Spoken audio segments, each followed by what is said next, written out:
بسم الله الرحمن الرحيم. تقول السائلة: السلام عليكم ورحمة الله وبركاته. وعليكم السلام ورحمة الله وبركاته. Kisha anauliza swali lake mwanamke huyu, anasema mimi kila nikifanya tendo la ndoa na mume wangu, nikimaliza huwa natoka damu. Hiyo damu inapelekea siku 3, ndani ya siku 3 inamtoka, lakini inatoka kidogo kidogo na tumbo linaniuma kidogo. Je, hiyo damu ni ya nini? Na je, naruhusiwa kuswali? Taban, aljawab, ahlul ilmi wanajibu kuhusiana na damu kama hii, الدم الخارج من المرأة بسبب الجماع, damu ambayo inamtoka mwanamke kwa sababu ya tendo la ndoa. Wanasema ulama, damu zenye kumtoka mwanamke ni moja katika aina 3 na si zaidi ya hapo. النوع الأول, sampuli ya kwanza, damu alhaidh, ni damu ya hedhi, na hii ni damu ambayo inatoka kwa wakati wake maalumu. Allah amejalia hivyo kwa wanawake, wanazo ada zao za mwezi, wanapata period. Bali damu ya haidh muonekano wake ni muonekano maalumu, kuanzia rangi yake, harufu yake. Mwanamke akiiona anatambua kwamba hii ni damu ya haidh. Na wanawake wanatofautiana katika siku wanazotumia kwenye kutoka damu hii.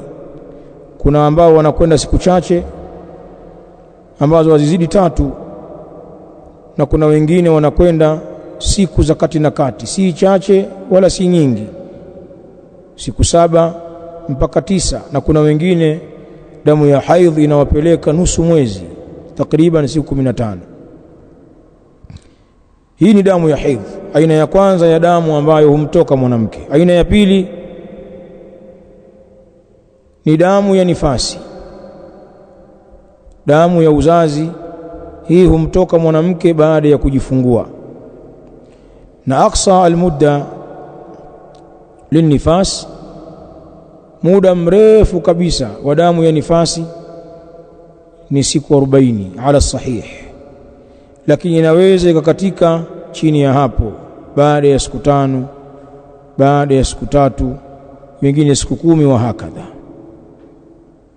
Damu hizi mbili, alhaidh wa nifas, zikimtoka mwanamke, basi atajizuia na kuswali na atajizuia na saum. Hatoswali wala hatofunga, na swala amesamehewa kulipa, hatolipa swala pindi eda zinapomalizika za hedhi au nifasi. Ama saum, ama funga, atalipa kwa masiku ambayo aliacha kufunga kwa sababu ya damu ya hedhi au damu ya nifasi. Aina ya 3 ya damu, damu fasadin, istihadha, ni damu ya ugonjwa istihadha. Hii humtoka mwanamke mfululizo, ni mamoja ndani ya masiku yake ya hedhi na hata nje ya masiku hayo, haikatiki hiyo. Wa ghaliban inakuwa ni damu ya kawaida, damu mbichi nyekundu isiyokuwa na harufu, kama damu ya jeraha, istihadha. Basi damu hii mwanamke hazuiliki na kufanya ibada zake za swala na kufunga ikiwa anatokwa na damu ya ugonjwa. Maulama wanachokisema, ajitahidi mwanamke kujihifadhi vizuri kwa kuvaa taulo maalumu za kike za kustiri mchuruziko wa damu hiyo, na ajitahidi kuosha mahala pake hapo katika farji yake kila unapoingia wakati wa swala, ajioshe na achukue tahara kamili kwa maana ya udhu, kisha aingie kuswali. Kama kuna damu itatoka akiwa anaswali katikati ya swala, haitomdhuru na wala asiizingatie, amalizie swala yake. Lakini ajitahidi kila unapoingia wakati wa sala akajisafishe huko mahala pake, achukue udhu wake na aswali, na kile ambacho kitamtoka akiwa katika swala yake baada ya kuchukua utaratibu huu hakina madhara. Sasa baada ya kutoa faida hiyo aina tatu za damu, hii damu yenye kumtoka mwanamke baada ya jimaa ni katika damu za ugonjwa.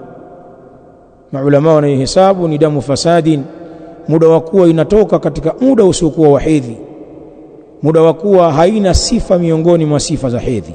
Intabihi, zingatia mwanamke, kuna wakati utatokwa na damu baada ya tendo la ndoa, lakini ukiitazama unaiona ni damu ya hedhi kwa ile harufu yake na rangi yake, basi hiyo ni hedhi. Maana hedhi mara nyingine inaweza ikaja nadiran kwa usiokuwa wakati wake, na mara nyingine mmefanya tendo la ndoa karibia na siku zako,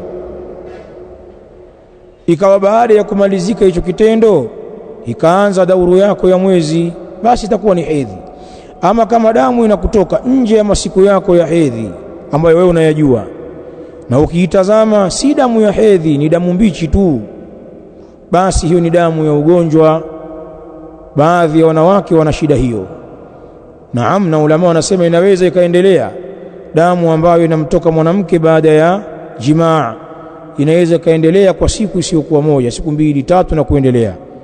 Wajibu wake ajisafishe wakati wa kufanya ibada, achukue udhu wake na ataswali, na damu hiyo haina madhara katika ibada zake za swala na saumu. Nafikiri nimeeleweka hapo. Haya, swali jingine hapa la pili, anasema al-ukhtu saila, assalamu alaykum wa rahmatullahi wa barakatuh. Wa alaykum assalam wa rahmatullahi wa barakatuh. Je, mfano mke na mume wamekutana katika mchana wa Ramadhan, je, katika kipengele cha kafara itawahusu wote wawili kutoa kafara au ni mume peke yake? Ulama wanasema kafaratu almujami' li zawjatihi fi nahar Ramadan ukhtassat bizawj. Wanasema ulama ili kafara ya yule mwenye kumuingilia mke wake katika mchana wa Ramadhani imehusishwa na mume peke yake, nayo ni itqu raqaba. Nayo kafara hiyo ni kumwacha huru mtumwa mmoja, apambane na jambo hili. Likimshinda, hatua ya pili ni siyamu shahrain mutatabi'ain, afunge miezi miwili hali ya kuwa inafuatana. Likimshinda jambo hili kwa udhuru sahihi, atahamia hatua ya tatu, it'amu 60 miskinan, atawalisha na kuwashibisha maskini 60, kwa kila maskini mmoja kupewa nisfu saa, nusu ya pishi, ambayo kwa kilogramu ni takriban robo 3, na hakuna ubaya kutoa kilo moja. Utawapa maskini 60, na hiyo ni kafara ya kitendo ulichokifanya. Wa maadhalika, pamoja na hiyo kafara utakuja kuilipa hiyo siku ambayo ulikifanya kitendo hiki katika mchana wa Ramadhani. Kama ni siku moja au ni zaidi ya hapo, utakuja kulipa. Sasa je, hii kafara hii inamhusu mwanamke? As-sahihu la, mwanamke hatoi kafara, lakini atalipa mwanamke saumu kwa ile siku ambayo aliingiliwa katika mchana wa Ramadhani, naye inakuwa saumu yake imebatilika, atakuja kuilipa. Lakini kafara akitoa mume itatosheleza. Allahumma, labda kama huyo mume ana udhuru wa kuyafanya yote haya ya kafara, labda hana uwezo wa kumwacha mtumwa huru, hana uwezo wa kufunga miezi miwili mfululizo, labda ana udhuru, ni msafiri asiyepoa au ni mgonjwa, labda hana kipato cha kuwalisha hao maskini 60. Je, mke wake akimsaidia kumfanyia hii kafara itafaa? Naam, itafaa kumsaidia kwa lolote katika hayo, lakini asili kafara ni ya mwanaume peke yake. Sawa eh?